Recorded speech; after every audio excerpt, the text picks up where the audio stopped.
નમસ્કાર દોસ્તો, સુપરફાસ્ટ તાજા સમાચારમાં તમારું સ્વાગત છે। દેશ, દુનિયા અને ગુજરાતના તાજા, મોટા અને સૌથી મહત્વપૂર્ણ સમાચાર જાણીએ તે પહેલા તમે ચેનલમાં નવા હોય તો ચેનલને જરૂરથી સબસ્ક્રાઇબ કરીને વિડીયોને લાઇક કરી દેજો। સૌથી પહેલા દોસ્તો આપણે વાત કરીએ તો હવામાન વિભાગની હીટવેવની આગાહી। સમગ્ર દેશમાં તાપમાન ઝડપથી વધી રહ્યું છે, ત્યારે આગામી દિવસોમાં આકરી ગરમી પડવાની પણ સંભાવના વ્યક્ત કરી છે। તો ઘણા રાજ્યોમાં માર્ચ મહિનામાં જ મહત્તમ તાપમાન 42 ડિગ્રી સેલ્સિયસ સુધી પહોંચી ગયું હતું। તો હવામાન વિભાગે આગામી દિવસોને લઈને આગાહી કરતા જણાવ્યું હતું કે આગામી 2 દિવસ દરમિયાન ઉત્તર પશ્ચિમ ભારતમાં મહત્તમ તાપમાનમાં 2 ડિગ્રી ઘટાડો નોંધાશે, પરંતુ તે પછી મુશ્કેલી સર્જાવાની છે। તો તાપમાનમાં 3 થી 4 ડિગ્રી જેટલો વધારો પણ પછી થવાનો છે।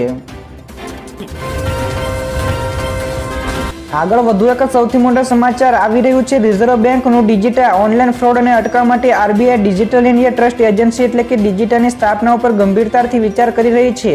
તો ડિજિટલ દેશમાં ગેરકાયદેસર લોન આપતી એપ્લિકેશનોની વધતી સંખ્યાઓને રોકશે। તો નાણાકીય ગુનાઓને રોકવા માટે પણ ડિજિટલ લાવવામાં આવશે। તો મળતી માહિતી અનુસાર તે ડિજિટલ વર્લ્ડમાં ગેરકાયદેસર એપ્લિકેશનની તપાસ કરશે। તો નાણાકીય વિશ્વમાં જે એપ્લિકેશનનું ડિજિટલ વેરિફિકેશન નહીં હોય તેને ગેરકાયદેસર પણ ગણવામાં આવશે।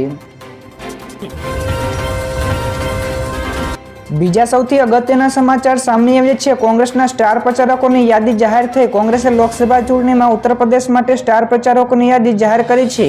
તો આ યાદીમાં કોંગ્રેસ અધ્યક્ષ મલ્લિકાર્જુન ખડગે, પૂર્વ અધ્યક્ષ સોનિયા ગાંધી, રાહુલ ગાંધી અને પ્રિયંકા ગાંધી સહિતના કુલ 40 નેતાઓના નામ સામેલ કરવામાં આવ્યા છે।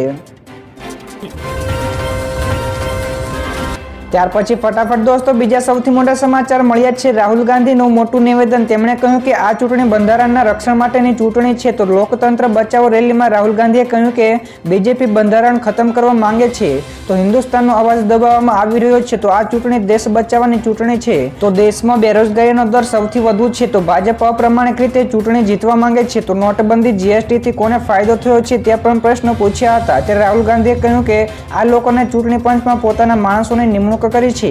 તો જો યોગ્ય ચૂંટણી થાય તો બીજેપીને 100 સીટ પણ નહીં મળે। તો દોસ્તો આ અંગે તમારું શું નિવેદન છે ફટાફટ નીચે કોમેન્ટ કરીને જણાવજો।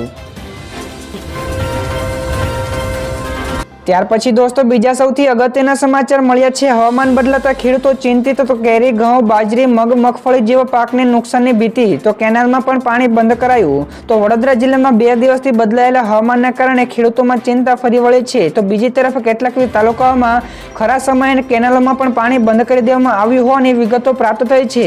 ત્યારે એકાએક હવામાનમાં પલટો આવતા વાદળછાયું વાતાવરણ જોવા મળ્યું છે અને જમીન માટે જરૂરી ગરમી પણ મળતી નથી। આવા સમયે ગરમી અને પાણી બંનેની અછતના કારણે પાકને અસર થઈ શકે છે। આગળ દોસ્તો વધુ એક સૌથી મોટા સમાચાર મળ્યા છે। મોબાઈલ યુઝર્સને લઈને મોટો નિર્ણય। 15 એપ્રિલ 2024 પછી દેશમાં કોલ ફોરવર્ડિંગની સેવા બંધ થઈ જશે। તો આ મામલે દૂરસંચાર વિભાગે તમામ ટેલિકોમ કંપનીઓને યુએસએસડી આધારિત કોલ ફોરવર્ડિંગ સેવા બંધ કરવાના આદેશો આપી દીધા છે। તો 15 એપ્રિલ પછી તમે કોલ ફોરવર્ડ નહીં કરી શકો। તો દેશમાં દરરોજ ઘણી ઓનલાઈન છેતરપિંડી થાય છે, તેને રોકવા માટે સરકારે આ મોટો નિર્ણય લીધો છે, જેને લઈને એક નોટિસ પણ જારી કરવામાં આવી છે। ફટાફટ દોસ્તો આગળના બીજા સૌથી મોટા સમાચાર મળ્યા છે। સોનું અને ચાંદી ઓલ ટાઈમ હાઈ ઉપર ફરી એકવાર પહોંચ્યું। સોના અને ચાંદીના ભાવમાં ગઈકાલે ઓલ ટાઈમ હાઈની સપાટીને ટચ કર્યું હતું। ત્યારે ગઈકાલે 24 કેરેટ સોનું ₹295 મોંઘું થતાં ₹69,256 પ્રતિ 10 ગ્રામ ઉપર પહોંચી ગયું છે। જ્યારે 22 કેરેટ સોનું ₹63,686 અને 18 કેરેટનું સોનું ₹52,145 પ્રતિ 10 ગ્રામે પહોંચી ગયું છે। ત્યારે ચાંદી પણ ₹1,537 વધીને ₹77,664 પ્રતિ કિલો પર પહોંચી ગઈ છે। તો વિશ્વભરમાં મંદી, લગ્નની સિઝન અને કેન્દ્રીય બેંકો દ્વારા સોનાની ખરીદીના ડરથી સોનું મોંઘું થઈ રહ્યું છે। ત્યાર પછી દોસ્તો બીજા સૌથી મહત્વપૂર્ણ સમાચાર સામે આવ્યા છે। માર્ચ ક્વાર્ટરમાં દેશની અર્થવ્યવસ્થા 8% દરે વૃદ્ધિ પામશે। જાન્યુઆરી અને માર્ચ ક્વાર્ટરમાં ભારતનું જીડીપી વૃદ્ધિ દર 8% કે તેથી વધુ રહેવાનો અંદાજ છે।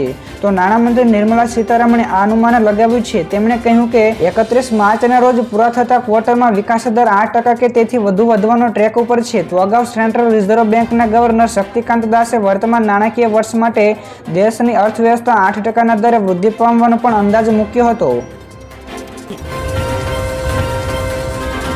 આગળ વધુ એક સૌથી મોટા સમાચાર મળ્યા છે. ઘઉંની સંગ્રહખોરી રોકવા માટે મોટો નિર્ણય. ઘઉંના ભાવમાં વધારો કે સંગ્રહખોરીને રોકવા માટે કેન્દ્ર સરકારે ઘઉંનો સ્ટોક જાહેર કરવો જરૂરી બનાવ્યો છે. તો તમામ વેપારીઓ 1 એપ્રિલથી દર શુક્રવારે સરકાર દ્વારા વેબસાઇટ પોર્ટલની મુલાકાત લેવાની રહેશે અને તેમના ઘઉંના સ્ટોક વિશે માહિતી આપવી પડશે. તો સરકારે અગાઉ પણ ઘઉં પર સ્ટોક લિમિટ લાગી દીધી હતી. તેમનો કાર્યકાળ 31 માર્ચ સમાપ્ત થઈ રહ્યો છે. તેને ધ્યાનમાં રાખીને સરકારે આ મોટો નિર્ણય લીધો છે. બીજા સૌથી અગત્યના સમાચાર સામે આવ્યા છે. સોનું ઓલ ટાઈમ હાઈ પર પહોંચ્યું. લગ્નની સિઝન પહેલા સોનું રેકોર્ડ તોડી રહ્યું છે. તો ઇન્ટરનેશનલ માર્કેટમાં સોનાના ભાવમાં $2250 ડોલરની આસપાસ રહેતા અમદાવાદમાં સોનાનો ભાવ પ્રતિ 10 ગ્રામે ₹70,500ની નવી ઊંચાઈ સપાટીએ પહોંચી ગયું છે. તો રોકાણકારો પ્રોફિટ બુકિંગ કરવામાં વધારે રસ દાખવી રહ્યા હોય તેમ લાગી રહ્યું છે. તો આશરે છેલ્લા 2.5 વર્ષમાં ખરીદેલું સોનું લોકો વેચાણ માટે કાઢી રહ્યા છે. તો સોનાને પગલે ચાંદી પણ ₹75,500 પ્રતિ કિલોએ પહોંચી ગઈ છે. ત્યારબાદ દર્શક મિત્રો બીજા સૌથી મહત્વપૂર્ણ સમાચાર. ખેડૂતોને સિંચાઈ માટે વધુ પાણી મળશે. તો એવું લાગી રહ્યું છે કે આણંદ અને ખેડા જિલ્લાના ખેડૂતો માટે સરકાર મહી સિંચાઈ નહેરોમાં પાણીનો પુરવઠો 10 એપ્રિલ સુધી ચાલુ રાખશે. તો ભારે ગરમી વચ્ચે ડાંગર, શાકભાજી, તમાકુ, કેળ તેમજ ઘાસચારાની રોપણી થવાથી હોવાથી સિંચાઈ વિભાગને સેક્રેટરીએ આ બાબતે રજૂઆત કરાઈ છે. તો આવનારા એકાદ દિવસમાં આ અંગે હકારાત્મક નિર્ણય લેવાઈ શકે છે. તો કડાણા, વણાકબોરી, વિયરમાંથી પાણી મળશે તેમ લાગી રહ્યું છે. તો માર્ચ બાદ પુરવઠો બંધ કરવાની પણ વાત ચાલી રહી છે. તો દોસ્તો તમારા વિસ્તારમાં પણ નહેરનું પાણી આવી રહ્યું છે કે નહીં ફટાફટ નીચે કોમેન્ટ કરજો. તો દોસ્તો બીજા સૌથી અગત્યના સમાચાર સામે આવ્યા છે. H1B વિઝા માટે લોટરી સિસ્ટમ શરૂ થશે. અમેરિકામાં ટૂંક સમયમાં H1B વિઝા માટેની લોટરી સિસ્ટમ શરૂ થશે. તો આ સુવિધા શરૂ થવાથી ભારતીયોને મોટો ફાયદો થશે. તો US citizenship and immigration services H1B visa માટેની અગાઉ સબમિટેડ કરેલી ઇલેક્ટ્રોનિક અરજીઓમાંથી લોટરી દ્વારા અરજીઓ પસંદ કરશે. તેની તારીખો પણ ટૂંક સમયમાં જાહેર કરવામાં આવશે. તો અમેરિકા દર વર્ષે 85,000 લોકોને H1B વિઝા આપે છે. તેમાં 20,000 જેટલા વિદ્યાર્થીઓ પણ ભાગ લે છે.